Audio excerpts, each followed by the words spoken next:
All right, here we are, everybody. It is our monthly show. We call it Mental Wealth, and we call it that because we want to leave a new legacy for our kids. We want to get all of our crap fixed, right, Laura?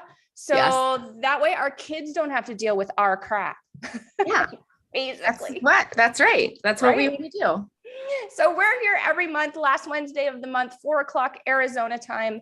It's funny because when I say Arizona time, people from not Arizona are like, well, what do you mean Arizona What time zone is that? Yeah, exactly. And so it changes. For those of you who don't know, Arizona is one of the very few states, I think we're one of two, that does not change the clocks for daylight savings. And so that's why I say Arizona time. Right now we're Pacific, but we are mountain in the winter, right? Yeah. I don't have any idea. I think that's how it goes. Yeah. If you don't have people in other time zones to talk to, it just doesn't really matter. Right. I literally Google it every time. What time is it in whatever? Yeah. Thank goodness for Google. Seriously. Yeah. So anyway, this is the lovely, the fantastic, the amazing Laura Wood, and she is a counselor. She's an individuals counselor, right? Would you call yourself that? Like you handle the individuals versus like the couples and things like that. Yeah. That's more my speed. Yeah. And so we focus here on individual mental health. And gosh, I think this is show number 5 for us this year, Laura.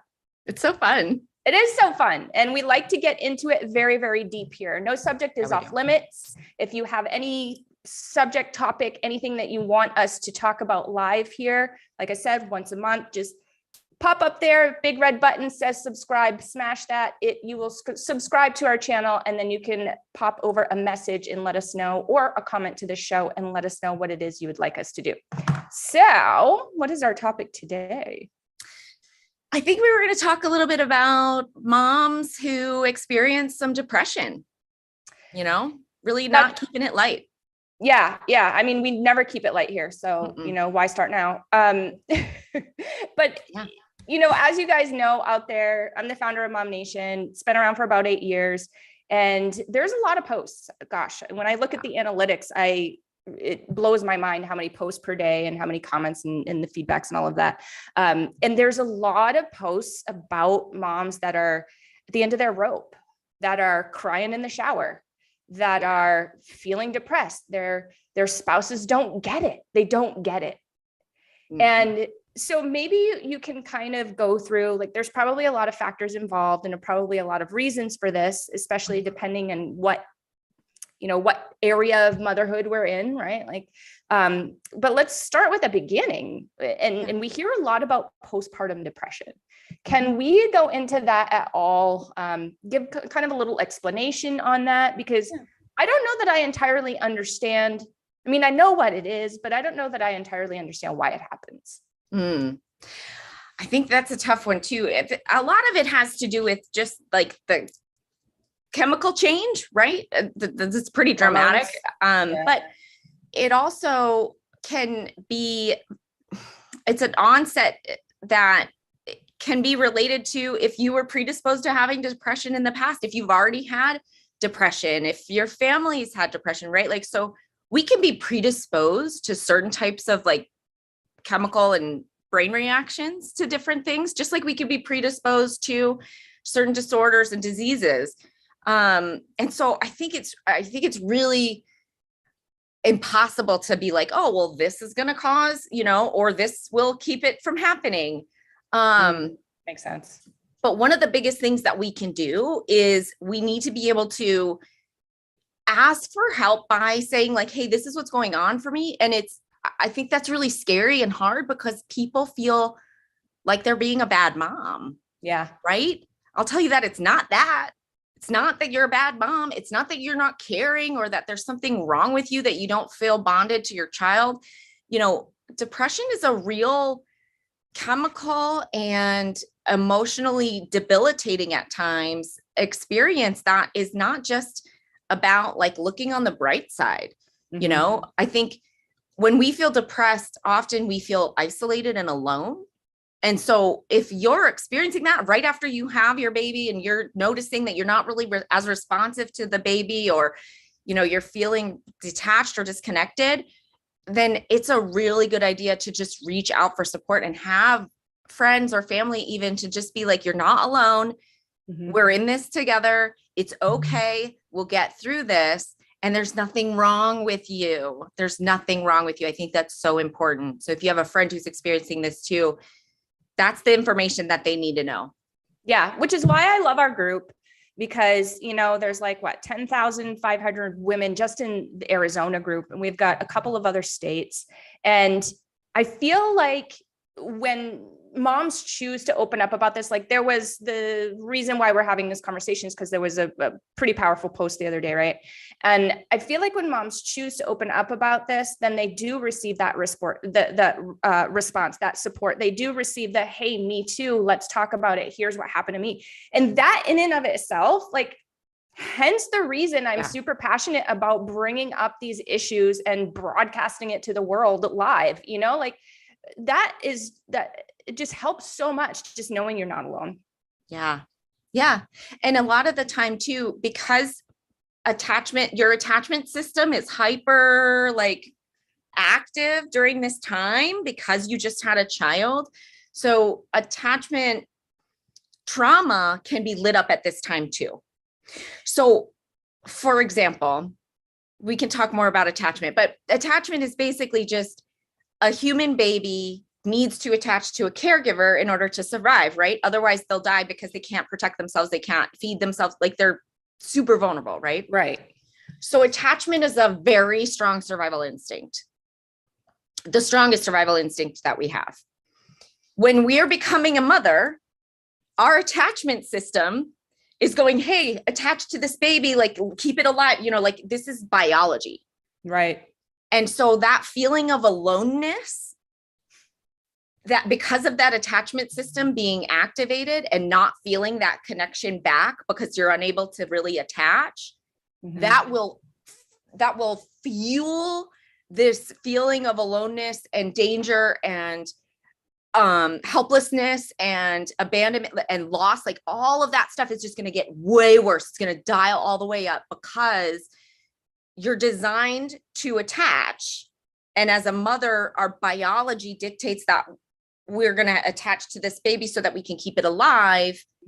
And so it's sort of hypersensitive. And that's why that aloneness is such a big, big factor in helping get through it. It's just, you're not alone at all. And you have togetherness and support and people, and you're not helpless, and that you are going to be accepted and survive this, even though it feels maybe like you wouldn't.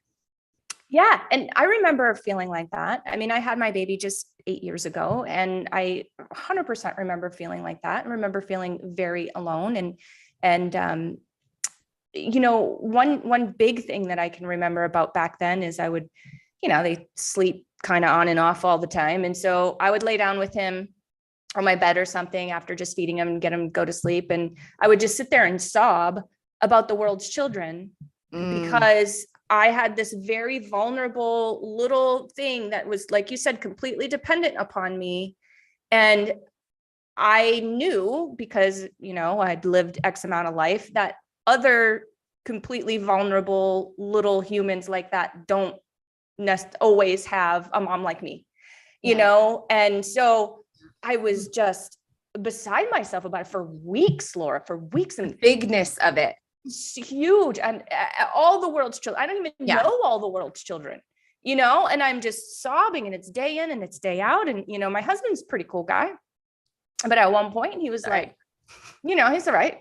He was like, babe, like, I don't know what to do or say about the world's children, and I'm really sorry. And he just kind of, you know, he was really comforting for the first couple of days, week, whatever. And then he kind of was like, you know, is this going to ever end?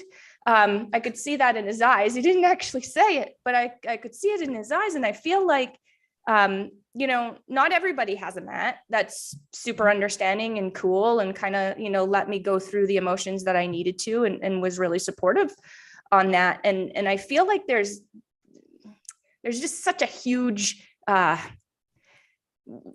between men and women, there's like such big differences. You know what I mean? I mean, that this could probably be a whole other series of shows. Sure.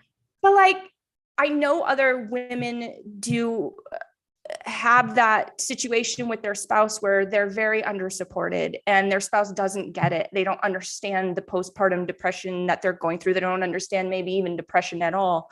How would you suggest, or, you know, is there a way that these moms can sort of make that clear to their partner in such a way that their partner hopefully, you know, begins to understand where they're at? And like, what sort of ways can we start conversations surrounding that? Oof. I think that's going to probably depend on the partner, right? Probably depend on some of the relationship dynamic.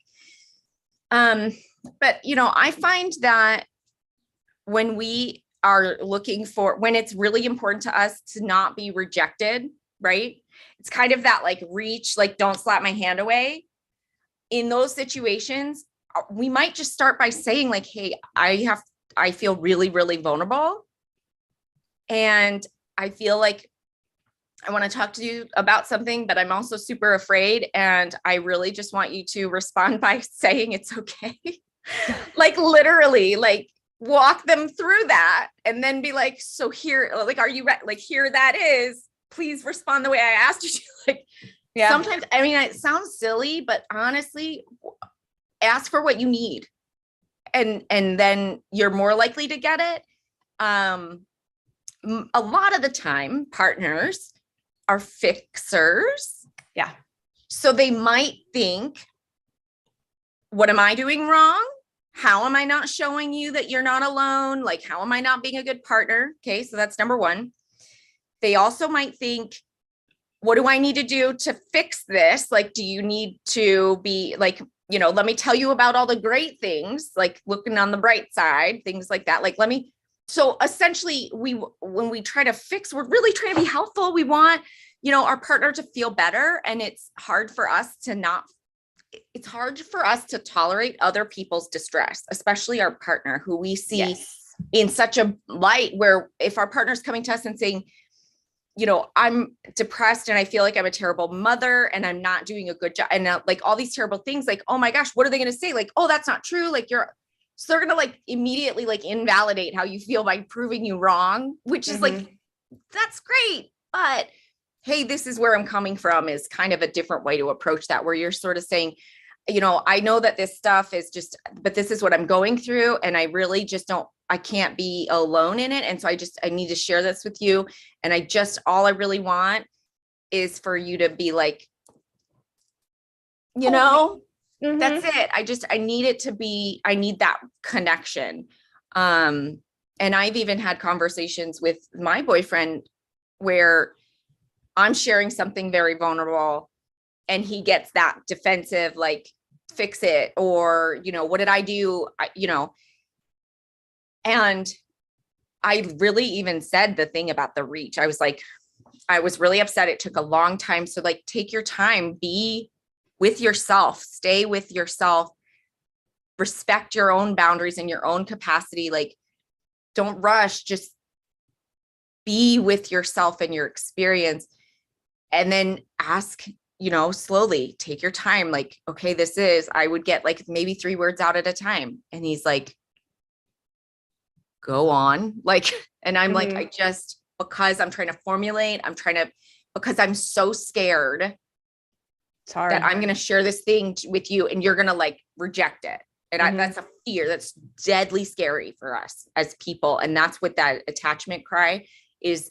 When it's activated in this way, it makes it doubly harder. So I always just say, like, take your time, say what you need from the person in a response. And if that's not what you get, like, try again.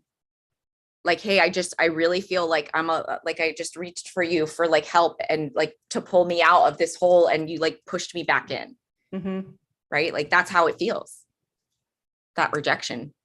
I think it's so important what you just said. And I know myself included, like, I'm sure not many people do not do this because, again, Men and women drastically different. And, maybe even in same-sex couples is the same thing. I don't know. I haven't had experience with that. But I think it is so important to share what you want, because Matt is like that too. He's a super Mr. Fix-It. And sometimes I'm just like, bro, right, I'm going to tell you something and you're not going to fix it for me. Okay. Maybe we'll talk about that later if you need that, but you're just going to, like you said, tell me it's okay. Like you're just going to listen. Okay. Yeah. Yeah. And we have gotten to that point. Yeah. You're going to validate. I want you to validate that it's okay for me to not be okay. Yeah. That my distress is acceptable. That's what I need to know right now. My distress is acceptable. And that's not always true for people, right? Because it's hard to like tolerate somebody else's distress, especially somebody that you love. Yeah. Right. So we want to go to and fix it. And that doesn't make us bad. It just makes us human. We just want to be helpful. We just want to give. And so I can't say don't be afraid, because you're going to be afraid, but like, try again. If you don't get what you need, go back, ask again, try again. Because if you're struggling and you're not getting what you need from that person, ask for a friend, reach out on social, like find MOMnation. And because it's incredibly important to know that you can get through this. It will be temporary, and it doesn't mean there's anything wrong with you. 100%. And I love, and I've heard you say it before, so louder for those in the back, just about that uncomfortable feeling when your spouse is in distress. And I think that a lot of people don't really realize that's what's triggering them. Yeah. For years and years and years, Matt and I would go through this, and it would be more my distress causes him the issue. And he would just kind of almost mirror my emotions. And I'd stand back and be like, hey, wait a minute. Like, right. Those are mine. Those are not yours. And until, I actually learned that from you, until I started realizing that, and we started discussing it, I came to the point when I was like, look, we're two different people, as like this as we are. Yeah. We are two different people. And there's going to be times when I'm feeling something that you're not feeling. Yeah. And we're going to have to deal with that. Yeah. I'm not going to squash it down, because I know what that does. And hopefully you're not going to take that upon yourself as your emotions, because they're not yours. Why stress yourself out? Yeah. Yeah. And it's interesting that you said that, like, these aren't yours, like, these are mine. The same is true when our partners are experiencing this, right? Or our friends. Like, your feelings are not my feelings. They're yours. So I can be okay on the inside, and I can be stable, even if you're not okay. Because when you're not okay and I'm your support system, it's not helpful for me to also feel like I'm not okay. Right. Because then we're like, who's what? Like, now no one's okay. Like, this is a full-blown emergency, right? Exactly. Like, and so what happens sometimes as moms when we feel depressed, this can actually impact not only our relationship with our spouse, but our relationship with our kids. Yeah. Because it's kind of a similar, so the cycle is the same. The trigger is the same. So when our kids reach for us, our attachment is triggered. So any attachment trauma that we have is going to come up, and we're going to be responding to that trauma, that attachment trauma from our own history, and not responding to our child. And so what we need to remember is their feelings are not my feelings. I'm the one with the lifeboat here. I'm in charge here. I'm the one that is responsible for all of our safety. And even if when we do have depression as moms, we need to be especially aligned to understanding how our depression affects us, so that we can ask for help at the right times, and we can know what our limits are in those moments when we're struggling if it's like, so full disclosure, I've had depression, been diagnosed with depression my whole life. And I have kids, I'm a mom, and I can see how those things have made it difficult for me to engage with my kids sometimes, because they're going to be like, I need something. But when I feel depressed, like, I feel like, well, so do I. So get in line. Yeah, exactly. You know, and it makes me not want to be with them. So those are times when I remind myself, okay, that's not theirs. This is mine. Their stuff's not my stuff. My stuff's not their stuff. I'm in charge here. And even if it doesn't feel the way I want it to feel, let me just take the moment to be the boat. And then I can go back to being away. I can take another break, right? If I need that break, but just to get through those moments, sometimes it's just a minute or two. I mean, gosh, it happens to me now. Like, if my kids are like, Mom, I'm hungry. And I'm like, make some, like, get a job. You know, it's like, come on, like, no, okay, let me fix you a sandwich or something, you know? So it's just that kind of thing. Well, right. And then does it affect you? Then let's just say you didn't follow through with their needs and you were like, no, dude, handle your own stuff. Then does it make it worse for you? Because do you feel guilty after? Definitely. Yeah. You know, absolutely. So it's like, and round we go. Exactly. Yeah. Yeah. And that guilt. So we have to allow that. We're not perfect. I am not a perfect person. I do this with you. I work with parents and children and like for a living. Like I went to college for this, but I mess it up sometimes because I'm a human with a nervous system and with a past history of trauma and stuff, right? Like, we all have our stuff, and it comes into play.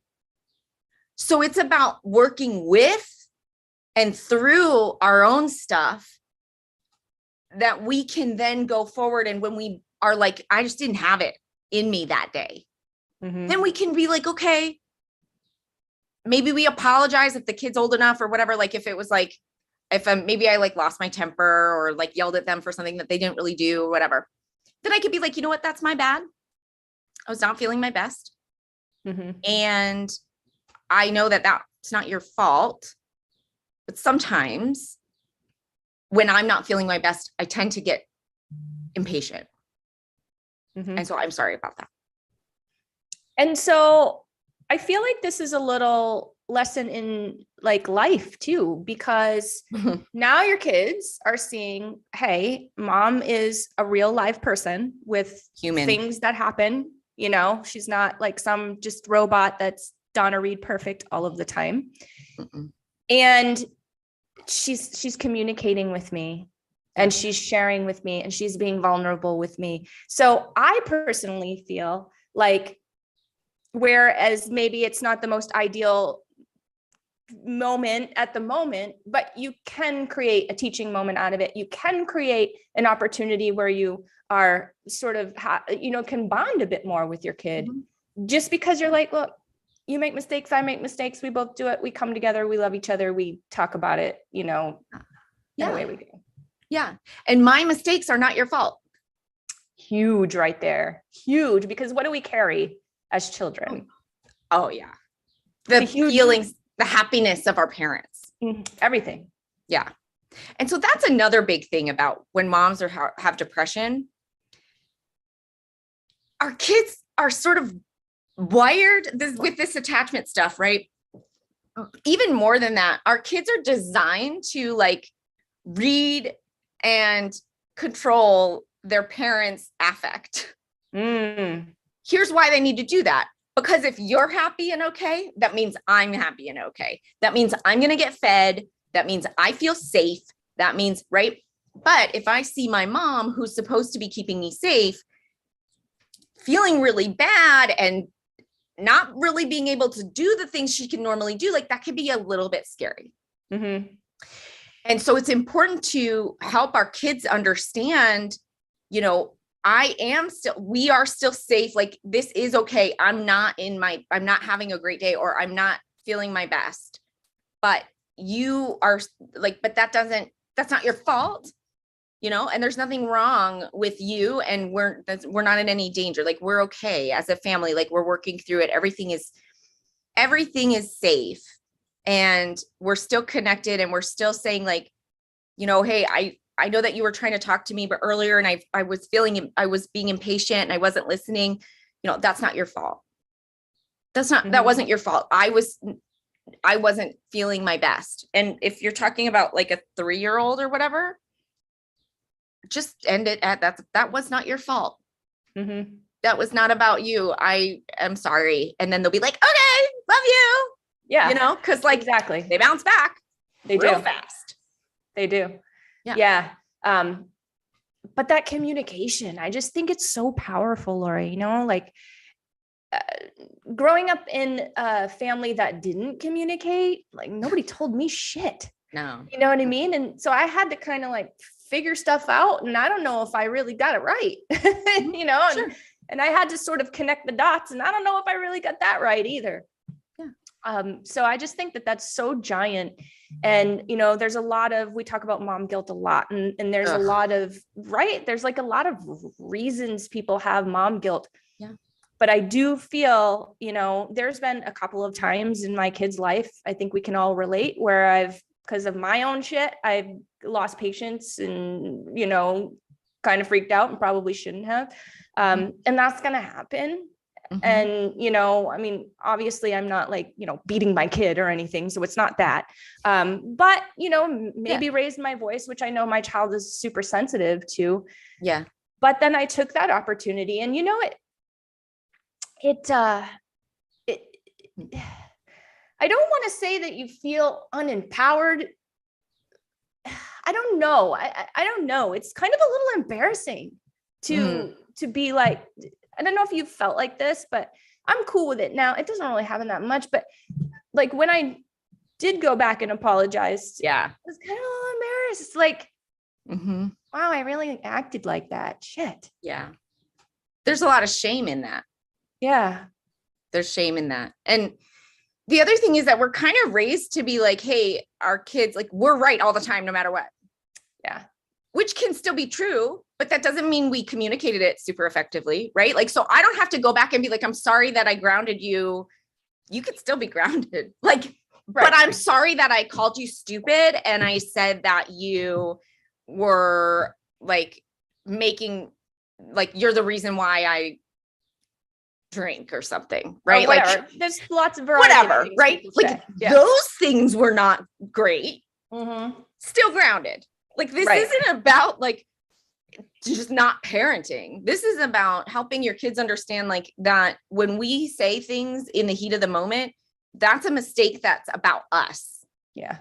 Because no matter how you behave, that doesn't give me the right to treat you with disrespect or without dignity.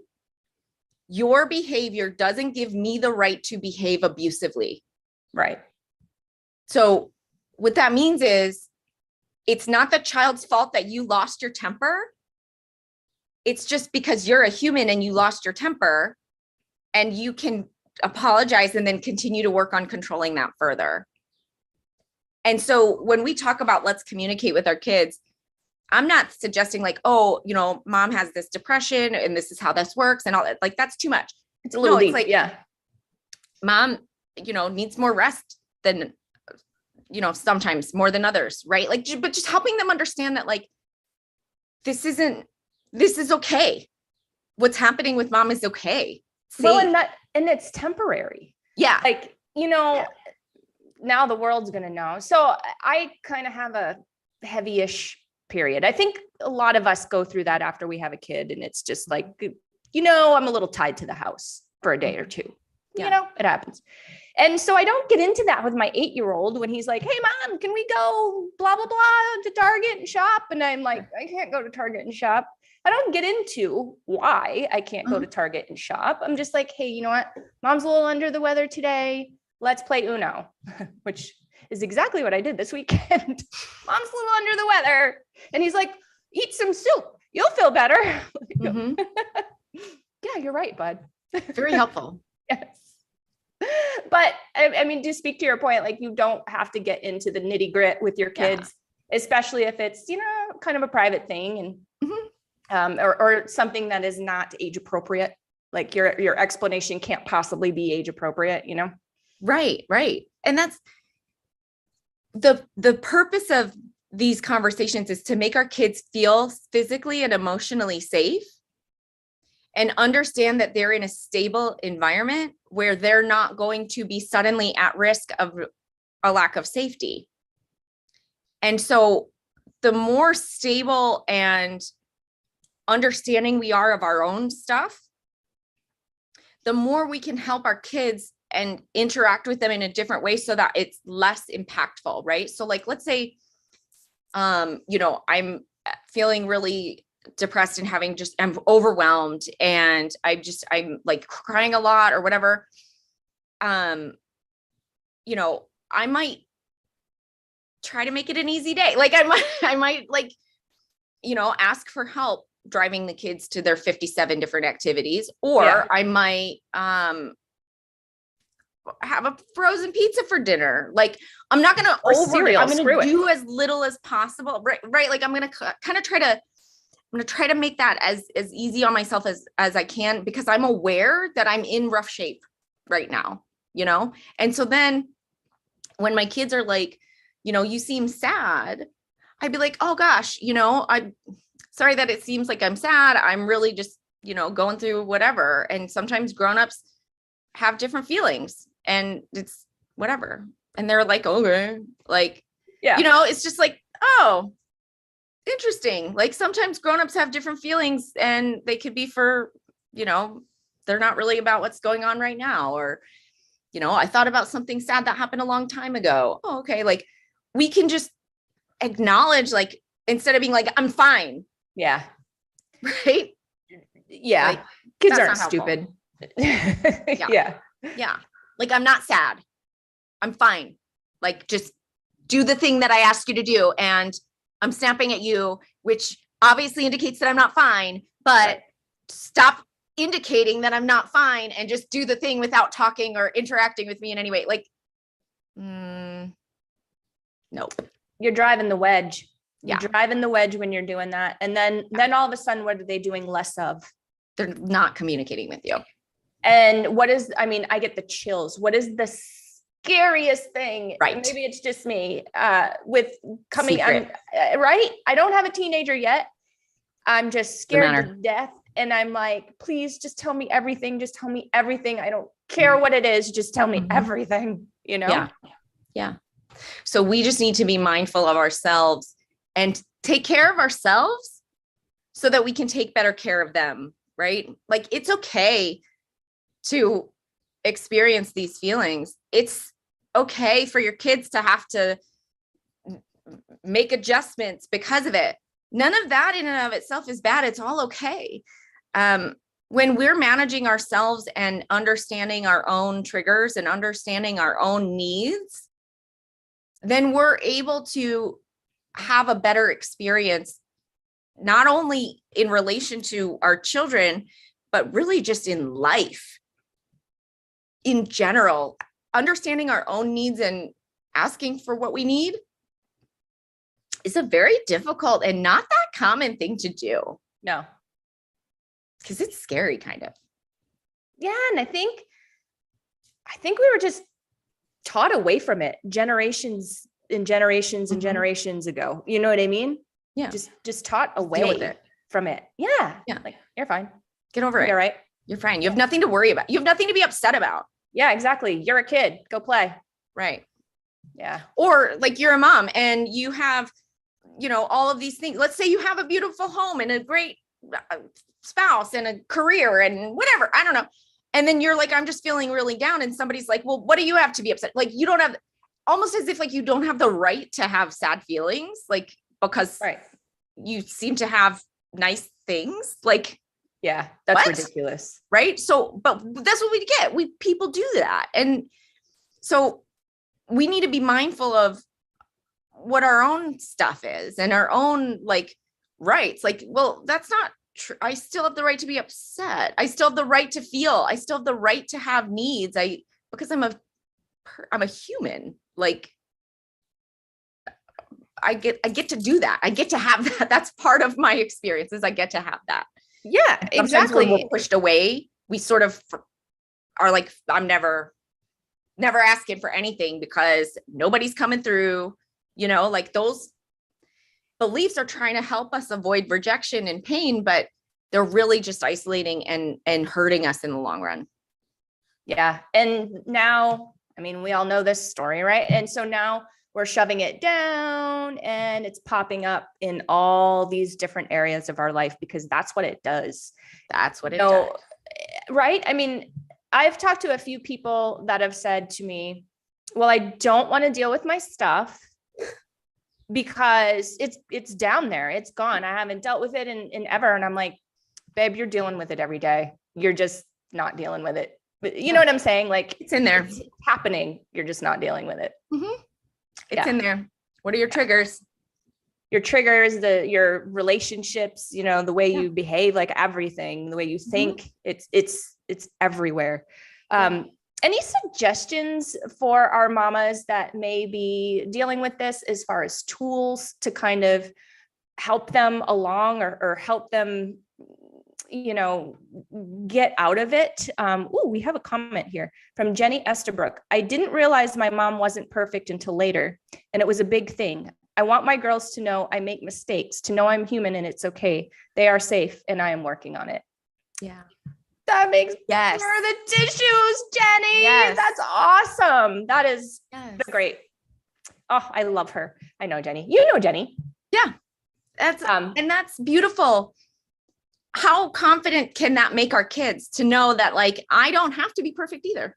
Yeah, exactly. Right? Oh, ding, ding, ding. Yes. We could do an entire show on that also. Oh yeah. Perfectionism is a whole thing. It's a whole thing. And like how it's just, let's do a show on that. I'm actually going to write that down. You called it perfectionism. I liked that because I don't even want to get into that right now. We don't have enough time. Aside. Well, you were asking what maybe if there's tools or different things, like I definitely want to kind of offer that up a little bit. Like, I think first of all, talking to somebody in general, reaching out to your doctor, find out what's going on, because it could be, if you're feeling down, like it could be a variety of things. Like sometimes it's even like a vitamin deficiency or a hormonal imbalance, or like literally there's so much that it could be. So get checked out. And that's the first step in taking care of yourself. So I would always try to do that first. And then depending on what your philosophy is on medicine, you can address some of the things that help you. Like for me, I just love the sun. I need it to be warm. My therapist says that I'm a houseplant with feelings. Like I love the sun. I need the light. Like I love that. So I go outside in the sun and I just like let it get on my face like for a couple of minutes.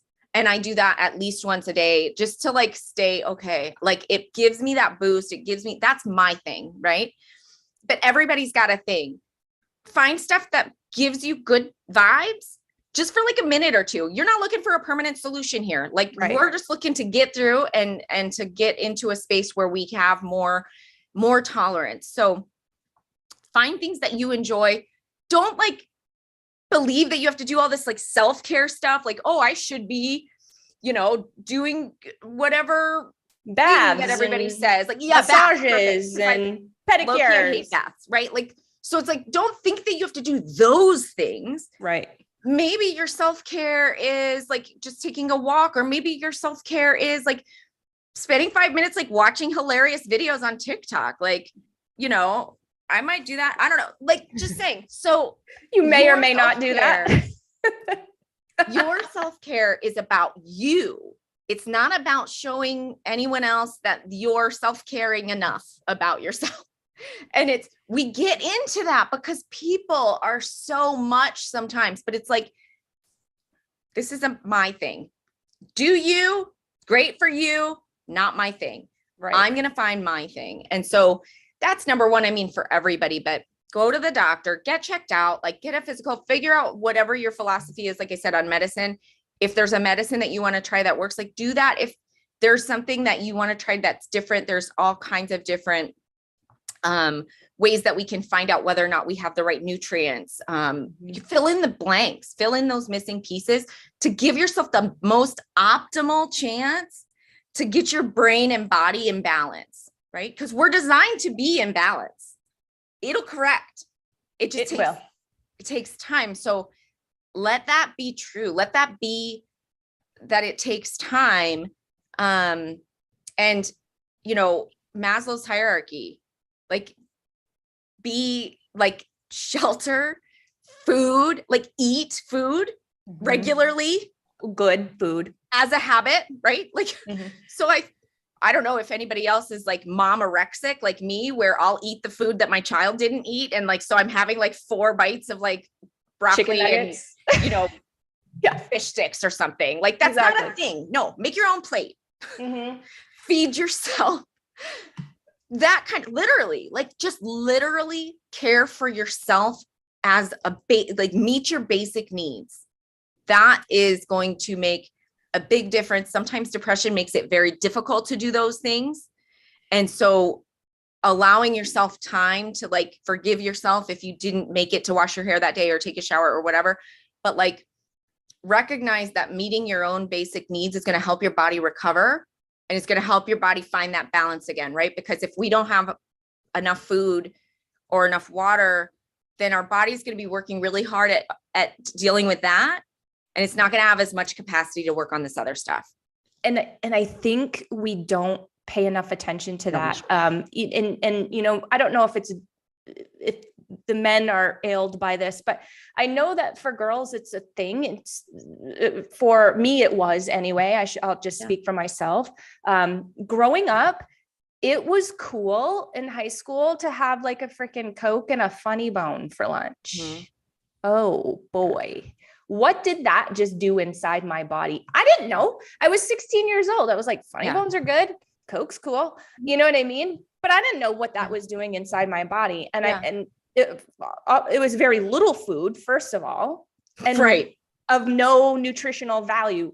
And in fact, it depleted my body of nutrition, right? Because it's like gross sugar and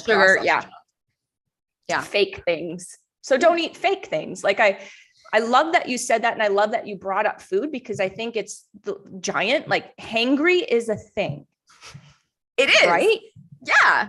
And so you totally can get to that loss of patience threshold totally a lot more quickly than if you are feeding your body regularly with the appropriate amount of protein, carbohydrates, and fats. Yeah. Right? Macros, baby. Yeah. And you know, if you're not perfect and you have to have like a processed granola bar or something, like who cares? Like, but do your best to consider yourself as an organism that requires fuel and water and rest. Like a human is an organism. We're designed to optimize our processes. Like my brain is doing all kinds of things for me that I'm unaware of right now. Like I don't even know what a spleen does. That's fine. It's happening. It's working. It's all going okay. But if I stop fueling my body and I stop, you know, meeting my basic needs, then what's going to happen is my body's not going to be able to use the energy that it needs in order to keep these things happening well and happening, you know, to their best potential. So, you know, if you think about like, when people say like, don't wait until your car is empty to fill up the tank or something, they say like, you get better, like gas mileage, you get all this stuff, right? Well, it's probably because if you have like a steady amount of like fuel and you're never like draining all the way, okay, and then filling back up and getting like bogged down. Now I'm like super drained. Now I'm super heavy. Now I'm super drained. Like think about like the energy that takes to just even process, you know. So if we just maintain like an even amount of like energy and fuel throughout the day, then we're putting ourselves in the best possible position to allow ourselves to balance back out. And like I said, I'm of the philosophy that you do you and do what you believe in. And I'm not going to impose my values on you. And so if the medicine is something that you are, I take medicine. I mean, that's my thing, but it's not for everybody, but if that is part of your repertoire, use that resource too. You know, it doesn't have to be a permanent thing. And that's what I was just going to say. Like, it's okay. It's okay, guys, to talk with your doctor. Make sure you're talking with your doctor, though. Obviously have it under, you know, doctor supervision, which I don't think you could otherwise, but, you know, like for instance, my husband has ADHD, and so he's medicated because he feels like he needs to do that right now. But we've had the conversations, and we've had the conversation with his doctor that it's not a permanent thing. Like we don't expect him to be medicated. I mean, he's not even medicated every day at this point, but still, we don't expect him to be there. It's just, we're figuring some things out right now. We're figuring out how to work around it. Like if, you know, some of the days that he's not medicated, I know, which is helpful. And so I know, hey, you know, ADHD is here and I'm going to need to kind of make some adjustments, which I do because I love him and I want us to have a harmonious relationship. But there is this sort of school of thought out there that medicine is bad. And, you know, I don't believe that. I think that we're smart as a society. And if there's tools out there, obviously I'm not, you know, looking to get my husband hooked on drugs or anything or a junkie. But, you know, we're smart as a society. And so if there is a tool out there that we can sort of get a leg up and kind of get to that next level so that we can figure out if that's not our bag and not something that we want to be a permanent thing. You know what I mean? Like allow yourself to get the help. And you've said that a couple of times in this show. And I just think it's so important, especially as moms and as women, that we allow ourselves to get the help. Another thing that I want to bring up, and I feel like it's so scientific, and you tell me, but exercise, like doesn't that release the good stuff, the good juju, like and we need to move our bodies. And I feel like myself included, when I had my baby and I was healing, you know, and I was kind of carrying a little bit extra than I was normally, you know, I was used to carrying. It was middle of summer. Like I was pretty sedentary for a good several months. And I don't think that helped me. It probably didn't. I mean, definitely moving our bodies, the endorphins that are released when we actually exercise and we move, and the protein and the, you know, as we're kind of letting our brain and our body process all of our nutrients, because we're kind of moving around, like it's doing its thing. It's not just like, it has a reason to like keep moving, you know, like, so it just kind of like keeps our energy up. It kind of keeps us just feeling okay. And it can really be a good thing if you can get yourself off the couch to do it for 5 minutes. I mean, literally anything is okay.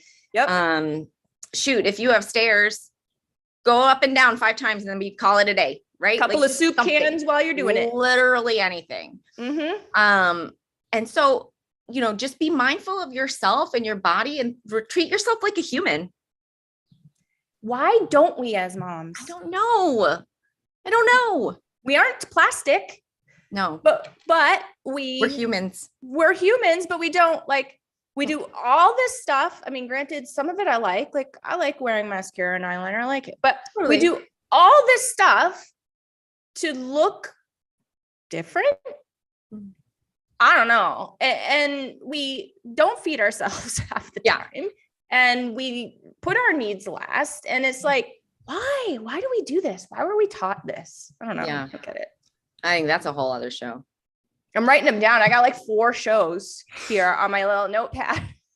Well, but just, I mean, honestly, and I know that we're a little bit over time, but I just wanted to really say how much I appreciate being able to have this conversation with you and be open and honest about it. And these are some tough subjects that we go over. I agree. You know, and there's nothing bad about anyone who's experiencing any of this stuff. It's just stuff, and it's okay, and it's temporary, and we'll get through it. And, you know, I just hope that if there's anyone who feels like they can reach out and, you know, that maybe they were scared before and they have a little bit more courage, like just go reach out, like ask for help. You deserve it. It's hard for you because you deserve to be helped just like everyone else. It's not hard because you're a terrible mom. It's hard because maybe you've got stuff in your life that's stressful and hard, and maybe you deserve a little help. Mm-hmm. And, I had this discussion yesterday, and I know we got to wrap up, so this will be the last thing that I say, but I had this discussion yesterday with a very, very good friend of mine, just a total sweetheart of a human. And, we were on the subject of feeling very undervalued as children, for a variety of reasons. And that just so spills into adulthood. Yeah, it does. And it's something that, that's something that I've been working through for the last couple of years personally.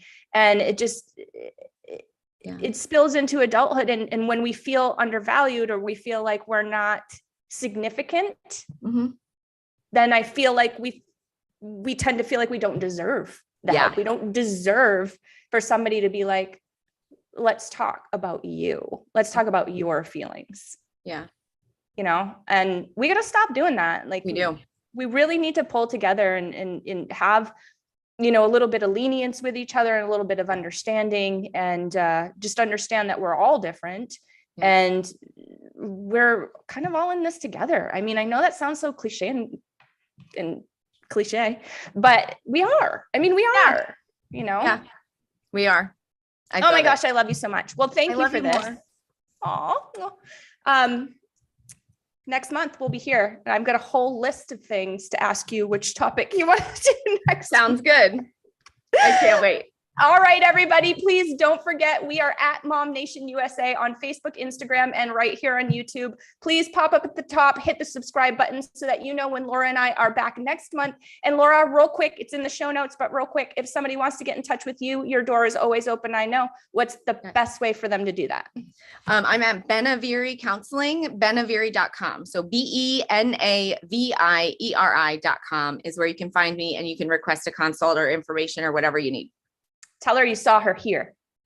Yeah, do that. I'll be like, oh my gosh. You'll be like, sweet.